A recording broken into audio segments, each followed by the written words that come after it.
नमस्कार। कचहरी लग गई है, आपके साथ मैं हूं सिकता देव। कचहरी में आज ट्रंप के उस सीक्रेट प्लान की फाइल खोलेंगे जिसमें 1 के बदले 20 का टारगेट सेट किया गया है। जानेंगे कि आखिर अमेरिका को ईरान पर फिर से हमला करने की जरूरत क्यों पड़ी। पीओके की आवाम के 38 मांगों वाले चार्टर से जनरल मुनीर के डर की फाइल भी खोलेंगे और बताएंगे कि आज अल्टीमेटम की तारीख खत्म होने के बाद पीओके में आगे क्या होने जा रहा है। जिस मॉनसून को कमजोर बताया जा रहा है वो इतनी भीषण तबाही क्यों मचा रहा है। कचहरी में खोलेंगे मॉनसून के बदलते चरित्र की फाइल, लेकिन सबसे पहले बात ट्रंप की हिट लिस्ट की।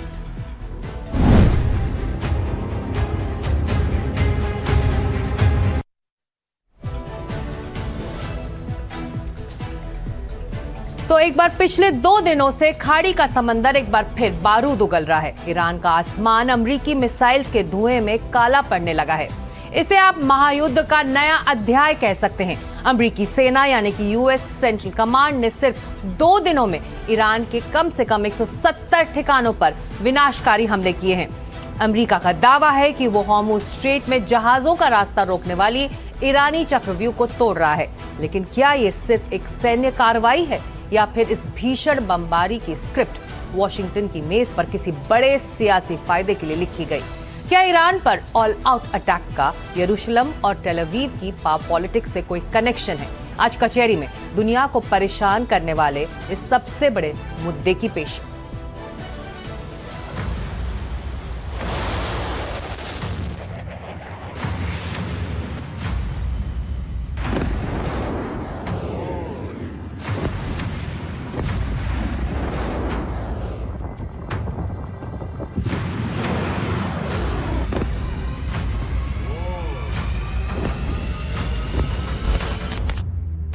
जैसे ही ट्रंप का ऑर्डर आया, ईरान एक बार फिर सुलग उठा।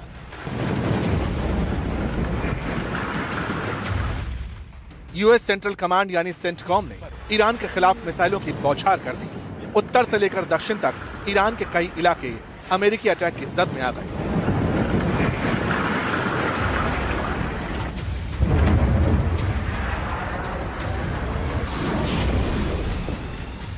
अगर ईरान के नक्शे को देखें तो समझ आता है कि अमेरिका ने बेहद सोची समझी रणनीति के तहत उन जगहों को निशाना बनाया जो ईरान की ताकत और उसकी इकोनॉमी की लाइफलाइन है।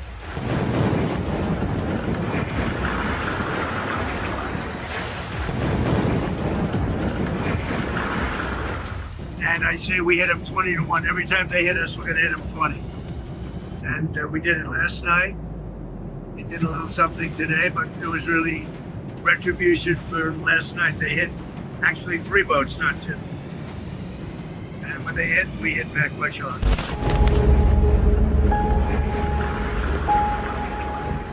Bushahr nuclear plant. गुरुवार सुबह बुशहर प्रांत में कई धमाके सुने गए। ये वही इलाका है जहां ईरान का न्यूक्लियर पावर प्लांट है, यानी अमेरिका ने सीधे ईरान के परमाणु कलेजे पर चोट की। चीन रशिया कॉरिडोर। दावा किया गया कि अमेरिकी हवाई हमले में उत्तरी ईरान के गोलिस्तान प्रांत में मौजूद अख्तक खान रेलवे ब्रिज को भी उड़ा दिया गया। ये वो स्ट्रैटेजिक रूट है जिसके जरिए ईरान अमेरिकी नाकेबंदी के बावजूद चीन और रशिया के साथ सीधा व्यापार कर रहा था।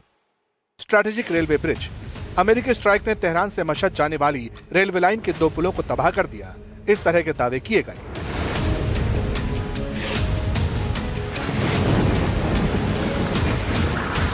मशहद वही शहर है जहां ईरान के पूर्व सुप्रीम लीडर आयतुल्लाह खामनेई को सुपुर्द खाक किया गया।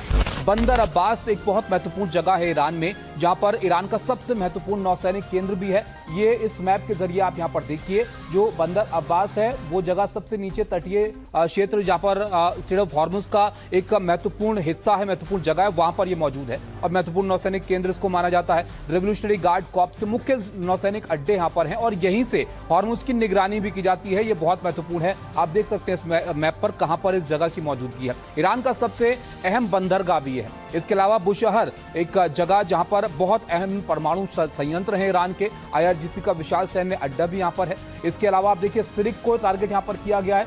सिरिक भी बिल्कुल तटीय क्षेत्र है, स्ट्रेट ऑफ हॉर्मुज के बहुत नजदीक है और ये तटीय शहर जो हॉर्मुज के पास मौजूद है, यहां से निगरानी भी ईरान करता है और रडार साइट्स भी यहां पर मौजूद हैं। इसके अलावा चाबहार, जहां पर एक महत्वपूर्ण पोर्ट है ईरान का बहुत अहम बंदरगाह इसको माना जाता है। शहर मेरीटाइम ट्रैफिक कंट्रोल टावर भी शहर का यहां पर मौजूद है, इसको भी टारगेट किया गया है। इसके अलावा केशम द्वीप, ये नाम आपने बहुत सुना होगा पिछले कुछ दिनों में जब से ये तनाव यहां पर बढ़ा है।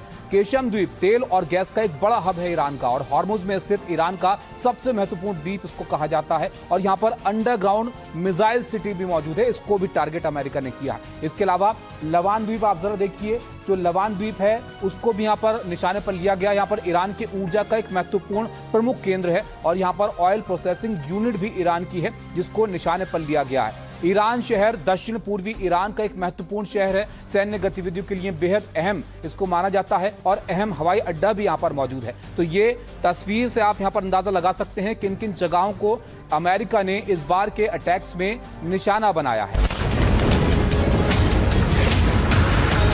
सवाल यह है कि इस तरह के हमले तो पहले भी हुए हैं। ईरान की लाइफलाइन को पहले भी समतल करने की कोशिश की गई, फिर सीजफायर हुआ, तो फिर अब बदला क्या है? जब तक इसकी चर्चा होती तब तक ईरान वॉर को लेकर कई ब्रेकिंग सामने आई। ब्रेकिंग नंबर 1, अमेरिकी सेना ने अब तक ईरान के एयर डिफेंस सिस्टम, तटीय रडार ठिकानों और IRGC की 60 से ज्यादा लड़ाकू नावों को समंदर में ही मलबे में तब्दील कर दिया। ब्रेकिंग नंबर 2, अमेरिकी न्यूज वेबसाइट एक्सियोस की रिपोर्ट के मुताबिक अमेरिकी एक अधिकारी ने कहा कि तनाव का यह दौर 1-2 दिन, 1 हफ्ता या 1 महीने तक भी चल सकता है। ब्रेकिंग नंबर 3, ईरान के स्वास्थ्य मंत्रालय के मुताबिक इस ताजा लड़ाई में अब तक 14 लोगों की जान जा चुकी है, 78 से ज्यादा लोग घायल हैं।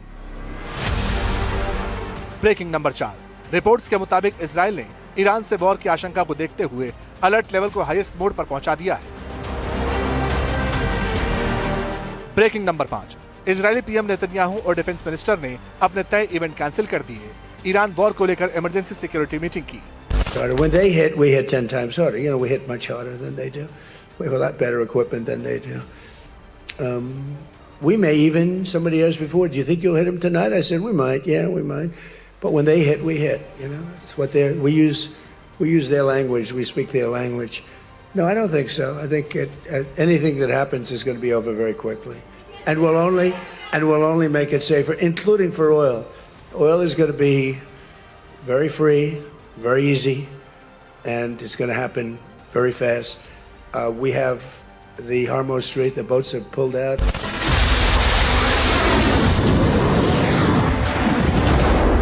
लेकिन ईरान ने भी घुटने टेकने से साफ इनकार कर दिया। अमेरिकी हमलों के जवाब में तेहरान ने खाड़ी देशों में मौजूद अमेरिकी मिलिट्री बेसों पर मिसाइलों और सुसाइड ड्रोन्स की बरसात कर दी। IRGC ने दावा किया कि उसने खाड़ी मुल्कों में अमेरिकी हमलों के हिसाब से ही रिटेलिएशन किया। बहरीन और कुवैत में 85 अमेरिकी सैन्य ठिकानों को मिसाइल और ड्रोन से निशाना बनाने की बात कही गई। इसमें अमेरिकी 5th फ्लीट मुख्यालय और अली अल सलेम एयरबेस भी शामिल बताए गए। ईरान का दावा है कि उसने कुवैत में अमेरिका के सबसे अचूक हथियार पैट्रियट मिसाइल डिफेंस सिस्टम को नष्ट कर दिया है। कतर में अमेरिकी सेना के अर्ली वार्निंग सैटेलाइट एंटीना को ब्लाइंड कर दिया। बहरीन में अमेरिकी नौसेना के फ्यूल टैंक्स को आग के हवाले कर दिया। ईरानी मीडिया की रिपोर्ट्स कहती हैं कि हमले की जद में जॉर्डन भी आने लगा, जहां एयर रेड सायरन बजने लगे। तेहरान ने साफ संदेश दिया कि जंग अब एक तरफा नहीं हो सकती। ईरान के विदेश मंत्रालय ने अमेरिकी हमलों की निंदा की है और ये 18 जून को हुए समझौते के आर्टिकल 10 का उल्लंघन है। पिछले 20 दिनों में अमेरिका ने सीधे तौर पर या लेबनान के खिलाफ ज़ायोनी शासन की कार्रवाई के जरिए आपसी समझौते की अलग अलग शर्तों का कई बार उल्लंघन किया है। ईरान के विदेश मंत्रालय ने अमेरिका द्वारा अपने वादों को तोड़ने के नतीजों के बारे में चेतावनी दी है और कहा है कि वो अपने राष्ट्रीय हितों और सुरक्षा की रक्षा के लिए जो भी जरूरी कदम उठाना होगा वो उठाते रहेंगे।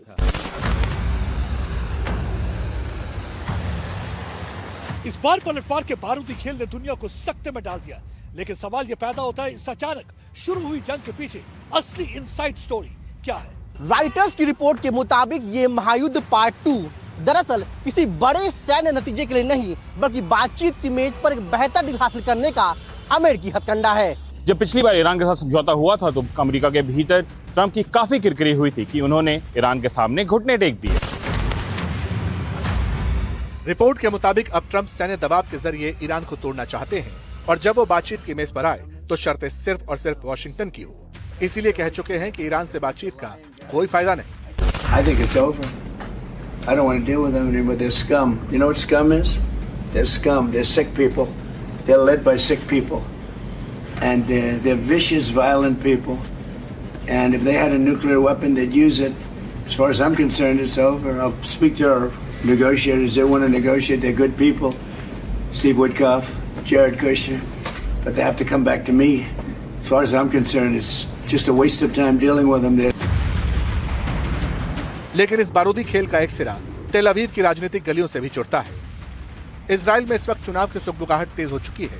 देश की सुरक्षा और लोकतंत्र को विदेशी दखल से बचाने के लिए इजरायली राष्ट्रपति और वहां की खुफिया एजेंसी शिन बेत के चीफ लगातार इमरजेंसी बैठकें कर रहे हैं। राष्ट्रपति हर्जोग कह चुके हैं कि इलेक्शन सिविल वॉर नहीं है, बल्कि ये सामाजिक, लोकतांत्रिक और पॉलिटिकल प्रोसेस है। ऐसे में कई एक्सपर्ट्स का यह भी मानना है कि ट्रंप का ईरान पर यह चौतरफा हमला दरअसल अपने सबसे करीबी दोस्त बेंजामिन नेतन्याहू को इजराइल की सत्ता पर दोबारा काबिज रखने की एक सोची समझी चुनावी संजीवनी भी हो सकती है। Been a great wartime president. We worked at Prime Minister. So we worked with each other very closely, and we went through a very big thing. We did a big thing together, and in my opinion, he's been a great wartime Prime Minister. I don't know anything about his politics. I'm not sure. I would think he should be popular because he did a very good job. We had and have a very good relationship. But he was a great wartime prime minister. If you had other prime ministers, you know what? It wouldn't be in Israel right now. You know that? It wouldn't be. It would have been blown to pieces by Iran.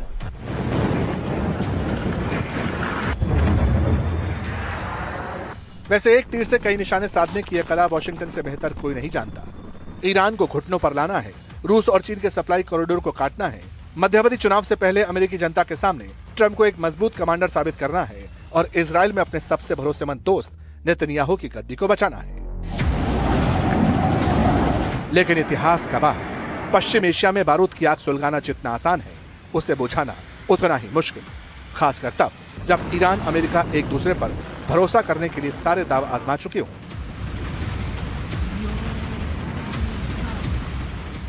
लेकिन cease fire के आगे हमेशा संग्राम वाला option ही नजर आया है।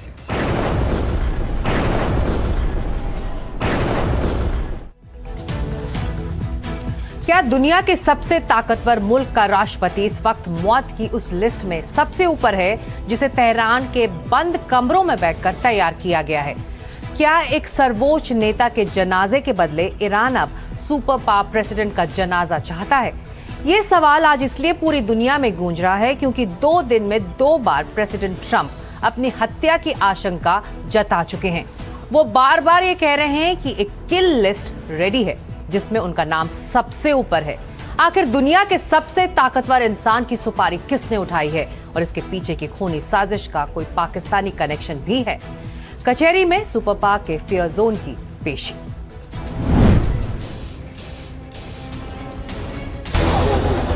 ये ईरान का मशहद शहर, 2 जगह है जहां लाखों लोग सड़कों पर थे क्योंकि ईरान के पूर्व सुप्रीम लीडर का जनाजा निकला। जहां आयतुल्लाह खमेनी की अंतिम यात्रा का समापन हुआ, पूरा ईरान गम और गुस्से में डूबा था। गुस्सा इस बात का कि अमेरिका ने इस अंतिम संस्कार से ठीक पहले मशहद जाने वाली रेलवे लाइन के 2 पुलों को मिसाइल से उड़ा दिया। लेकिन हौसला टस से मस नहीं हुआ।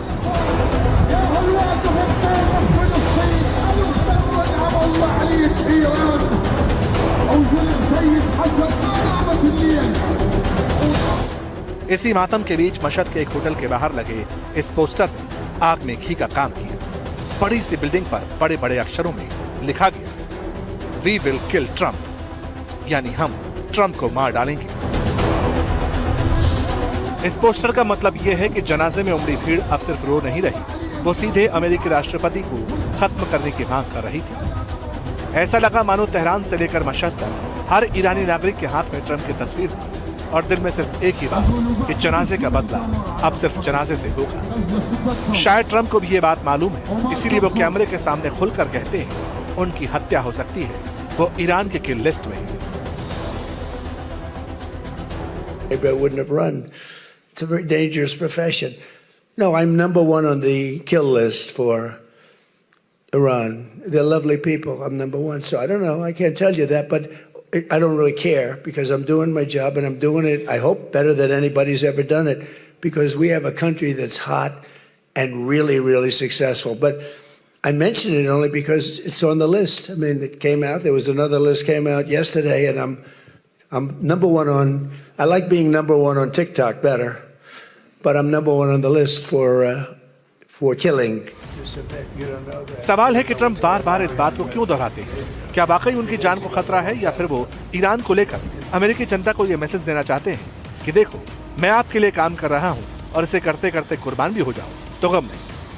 हालांकि सच्चाई तो यह भी है कि ट्रंप पर बीते कुछ साल में जानलेवा हमले तो हुए हैं। 13 जुलाई 2024, बटलर, पेंसिल्वेनिया। आपको यह तस्वीरें याद हों जब एक चुनावी रैली के दौरान ट्रंप पर जानलेवा हमला हुआ था। थॉमस क्रुक्स नाम के शूटर ने गोलियां चलाई और एक गोली ट्रंप के दाहिने कान को छूकर गुजर गई। वो बाल-बाल बच गए। 15 सितंबर 2024, वेस्ट पाम बीच, फ्लोरिडा। ट्रंप के गोल्फ क्लब में रैन राउत नाम का संदिग्ध असॉल्ट राइफल लेकर झाड़ियों में छिपा था। सीक्रेट सर्विस ने फायरिंग कर उसे पकड़ा। 22 फरवरी 2026, मार-ए-लागो, फ्लोरिडा। एक हथियारबंद शख्स शॉटगन और गैस कैनिस्टर लेकर मार-ए-लागो रिजॉर्ट के सुरक्षा घेरे को तोड़कर अंदर घुसा। सीक्रेट सर्विस ने उसे ढेर किया।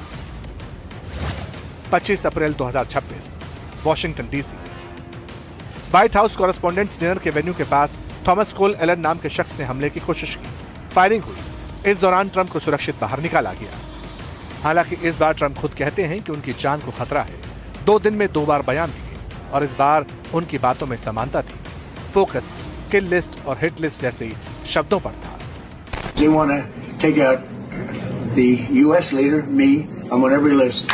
I saw things this morning. I'm on every single one of their lists.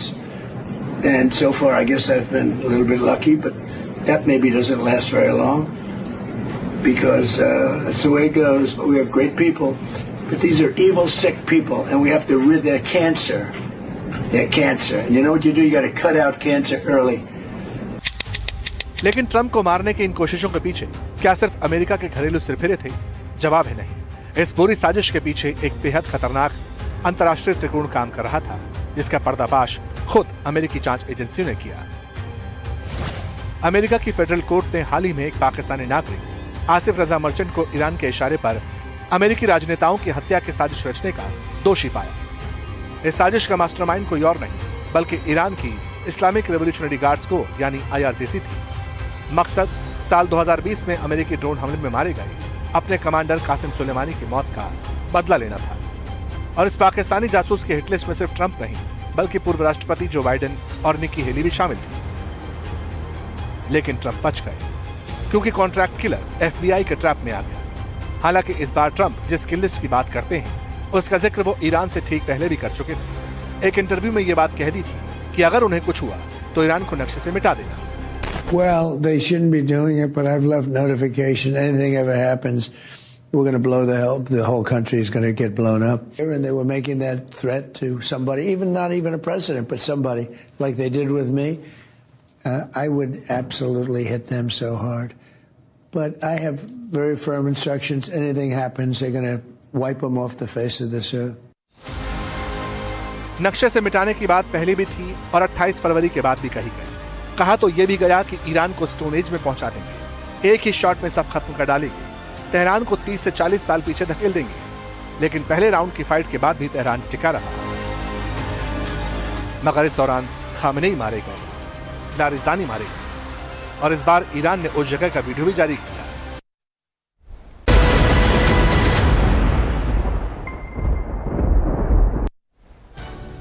Break के बाद आपका एक बार फिर स्वागत है। कचहरी देख रहे हैं आप।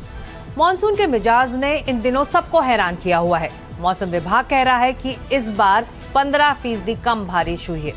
आसमान से भले ही कम पानी बरसा लेकिन जमीन पर भारी तबाही मच रही है।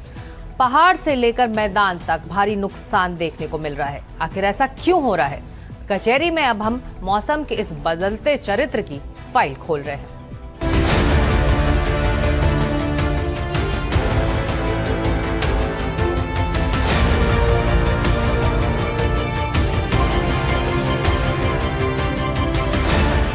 दिल्ली NCR की जल भराव वाली सड़कें, गुरुग्राम का ट्रैफिक जाम, मुंबई में डूबी सड़कें,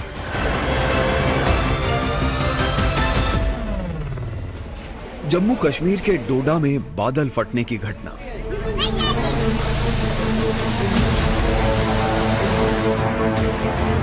केरल के वायनाड में भूस्खलन, हिमाचल और उत्तराखंड में उफनती नदियां, बारिश बारिश और सिर्फ बारिश। जहां देखो वहीं बारिश ने तबाही मचाई हुई है। और ये आलम तब है जब इस समय देश में मॉनसून कमजोर है। बारिश 15% कम हुई है, फिर भी शहर डूब रहे हैं, पहाड़ टूट रहे हैं, बादल फट रहे हैं और सवाल उठ रहा है कि अगर ये कमजोर मानसून है तो मजबूत मानसून क्या होगा। देश में अब तक मानसून जो दर्ज किया गया है उसके मुताबिक 1 जून से 8 जुलाई के बीच सामान्य बारिश 230.4 mm होती रही है, लेकिन इस साल इसी अवधि के दौरान 195.5 mm बारिश हुई। यानी इस मानसून बारिश में कुल 15.2% की कमी दर्ज की गई। आंकड़े साफ बताते हैं देश में अब तक सामान्य से कम बारिश हुई है, लेकिन यही आंकड़े एक और सच छिपा रहे हैं, क्योंकि इस बार बारिश कम नहीं बल्कि गलत तरीके से हुई है। यानी जहां बारिश नहीं होनी चाहिए थी वहां बादल फट गए और जहां लगातार बारिश होनी चाहिए थी वहां आसमान सूखा रहा। इस नक्शे के जरिए आपको समझाते हैं कि इस बार मॉनसून में बारिश का डिस्ट्रीब्यूशन कैसे हुआ। नक्शे में देखिए, इस दौरान दक्षिण दिल्ली में जहां -20% बारिश हुई, वहीं राजस्थान के जैसलमेर में -23% हुई। तो इसी दौरान तिरुचिरापल्ली में +67%, पुणे में +98% और तिरुनेलवेली में +859% बारिश रिकॉर्ड की गई। आज दक्षिण पश्चिम मानसून ने पूरे देश को कवर कर लिया है। मैं इस वक्त मौसम भवन के कंट्रोल रूम में हूं और मेरे पीछे ठीक ये इनसैट 3D सैटेलाइट की ताज़ा तस्वीरें हैं, जिसमें दिख रहा है कि देश के अधिकतर हिस्सों में अभी बादल है और तेज़ बारिश हो रही है। अभी जो लेटेस्ट मानसून मैप जारी किया गया है भारत मौसम विभाग द्वारा, उसमें आप देख सकते हैं कि पूरा देश जो है वो मानसून ने कवर कर लिया है। पहले ये कुछ हिस्से वाइट में होते थे, पर अब एक पूरा ग्रे एरिया यानी मानसून पूरे देश को कवर कर चुका है। मेरे साथ अब आपको दूसरा मैप दिखाते हैं। जुलाई के पहले 8 दिनों में उत्तर पश्चिम, मध्य और पश्चिम भारत के बड़े हिस्सों में सामान्य से ज्यादा बारिश दर्ज की गई। हिमाचल प्रदेश के कुल्लू में +64%, शिमोगा में +107%, गुजरात के राजकोट में +135%, कटक में +234%, ठाणे में +268% बारिश हुई। यही सबसे चिंता की बात है, क्योंकि बारिश के 2 मॉडल हैं। पहला है नॉर्मल मानसून, यानी जिसमें लगातार कई दिनों तक छोटी छोटी बारिश हो रही है। उससे पानी जमीन में समाता है लेकिन कम नुकसान होता है। दूसरा है बस्ट मानसून, जिसमें 2-3 घंटे में मूसलाधार बारिश होती है, जमीन पानी नहीं सोख पाती, उससे फ्लैश फ्लड आता है, भूस्खलन होता है, शहरी बाढ़ आती है। यही वजह है कि मौसम वैज्ञानिक इस मानसून को इंटेंस रेन बस्ट यानी कम समय में बेहद ज्यादा बारिश वाला मानसून कह रहे हैं। जुलाई की बात करें तो जुलाई काफ़ी ज़्यादा एक्सेस रहा, जिसके कारण जो जून में बहुत ज़्यादा डेफिशिएंसी 40% से भी ज़्यादा थी, वो स्लोली फिल हुई है। उसका रीज़न क्या था कि एक बेलमार्क लो प्रेशर एरिया बना। अगर आप सैटेलाइट से करेंगे तो पूरा नॉर्थ वेस्ट वे पे लो प्रेशर बना, फिर डिप्रेशन हुआ, और जो आप नॉर्थ वेस्ट उत्तर प्रदेश या नॉर्थ वेस्ट इंडिया में क्लाउड्स देख रहे हैं, वो भी अभी लो प्रेशर के एसोसिएशन में है। एक बेलमार्क लो प्रेशर एरिया है, तो उसके एसोसिएशन में उसके साथ ही जो सीजनल फीचर है मानसून ट्रफ, वो भी नियर नॉर्मल है। तो जिसके कारण क्या है कि ऑलमोस्ट जो जितने रिमेनिंग पार्ट्स थे राजस्थान के, जनरली जहाँ तो रेन कम ही होता है, लेकिन वहाँ सारी जगह में रेनफॉल एक्टिविटी हुआ, उसको मद्देनजर रखते हुए आज पूरा इंडिया कवर हो गया। केरल का वायनाड इस बदलाव की सबसे बड़ी मिसाल है। पूरे मॉनसून यहाँ अब तक 56% बारिश की कमी देखी गई, लेकिन सिर्फ 2 दिन की तेज बारिश और भूस्खलन हो गया, जिसमें 5 लोगों की मौत हो गई। यानी पूरा सीजन सूखा रह सकता है, लेकिन 2 घंटे की बारिश पूरे पहाड़ को गिरा सकती है। जम्मू कश्मीर में भी कुछ ऐसा ही हुआ। डोडा में बादल फटा, घर बह गए, सड़कें टूट गई, इंफ्रास्ट्रक्चर तबाह हो गया। लेकिन पूरे जम्मू कश्मीर की तस्वीर देखिए तो ज्यादातर जिले आज भी सामान्य या कम बारिश वाले हैं।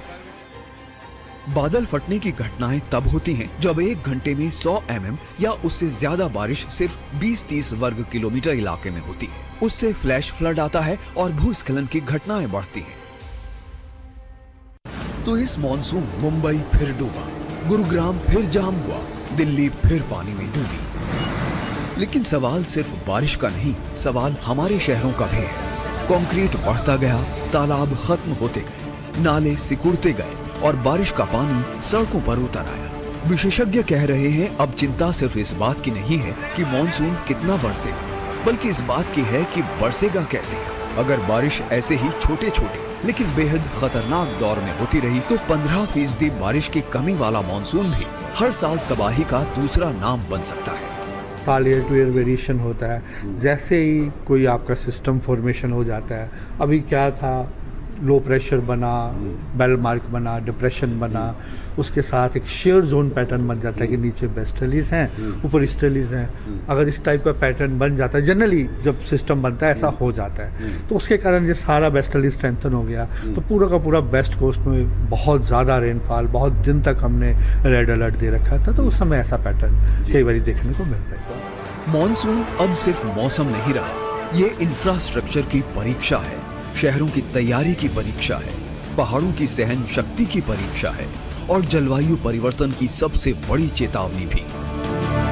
क्योंकि अब खतरा कम बारिश से नहीं बल्कि एक साथ बरसने वाली बारिश से है। और अगर बारिश का यही नया पैटर्न बना रहा तो देश को सूखे से भी लड़ना होगा और बाढ़ से भी।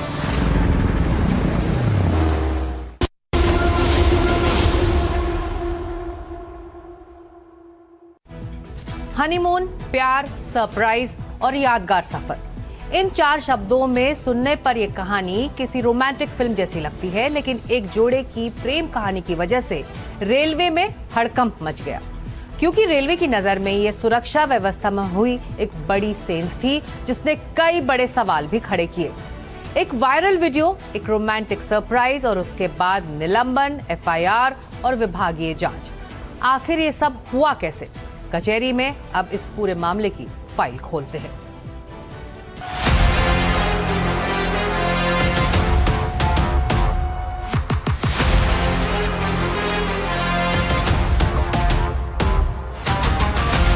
भारतीय रेलवे का फर्स्ट AC कोच, उस कोच का एक प्राइवेट कूपे, कूपे के अंदर फूल, गुब्बारे, रंग बिरंगी लाइटें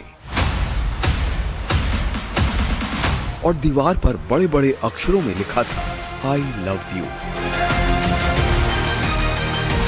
ये चलती ट्रेन में एक हनीमून स्वीट बनाने की कोशिश थी। एक नवविवाहित जोड़े ने सोचा कि जिंदगी के इस सफर की शुरुआत में रेल के सफर को भी यादगार बना दिया जाए।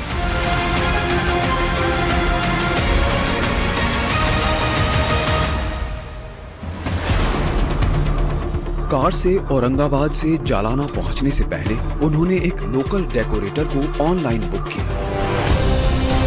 डेकोरेटर स्टेशन पहुंचा, रेलवे के फर्स्ट AC कोच में दाखिल हुआ और पूरे कूपे को हनीमून स्वीट में बदल दिया। न जाने किसने वीडियो बना दिया। वीडियो सोशल मीडिया पर वायरल हुआ। लेकिन जिस रोमांटिक सरप्राइज को लाखों लोग पसंद कर रहे थे, उसी वीडियो ने रेलवे की सुरक्षा व्यवस्था पर सवाल खड़े कर दिए। नतीजा, जिस कपल का हनीमून यादगार होना था, उसी वजह से रेलवे के टिकट चेकर की नौकरी पर संकट आ गया। ये वाकया बल्हार शाह मुंबई नांदेड़ ग्राम एक्सप्रेस का है। महाराष्ट्र के जालना का एक नया शादीशुदा जोड़ा 6 जुलाई 2026 को फर्स्ट AC कूपे में यात्रा कर रहा था। उन्होंने जालना में ऑनलाइन एक डेकोरेटर को बुक किया। डेकोरेटर ने फर्स्ट AC कोच के उनके केबिन को हनीमून के लिए सजा दिया, लेकिन डेकोरेटर की कोच में एंट्री बिना अनुमति के हुई, जो कि रेलवे के नियमों का उल्लंघन है। लिहाजा रेलवे ने इस मामले को गंभीर मानते हुए ड्यूटी पर तैनात मुख्य टिकट निरीक्षक गिरीश कुमार को तत्काल प्रभाव से निलंबित कर दिया। रेलवे ने इस मामले को सुरक्षा के लिहाज से एक गंभीर चूक माना है। डेकोरेटर के खिलाफ रेलवे एक्ट में मुकदमा दर्ज किया गया है। उस पर कोच में अनधिकृत एंट्री, बगैर टिकट यात्रा और रेलवे परिसर में गैर कानूनी प्रवेश के आरोप में मुकदमा हुआ है। रेलवे का कहना है कि मुद्दा सिर्फ सजावट का नहीं, मुद्दा सुरक्षा का है। अगर बिना अनुमति कोई डेकोरेटर फर्स्ट एसी कोच तक पहुंच सकता है तो कोई और भी पहुंच सकता है। यही वजह है कि रेलवे ने इस मामले को सिक्योरिटी ब्रीच मानते हुए कड़ी कार्रवाई की। अब रेलवे ने विभागीय जांच भी शुरू कर दी है ताकि पता लगाया जा सके कि आखिर सुरक्षा का ये घेरा टूटा कैसे, किसने डेकोरेटर को फर्स्ट एसी कोच तक पहुंचने दिया, और क्या इस चूक के पीछे सिर्फ एक कर्मचारी जिम्मेदार है या पूरी व्यवस्था में कहीं बड़ी खामी है।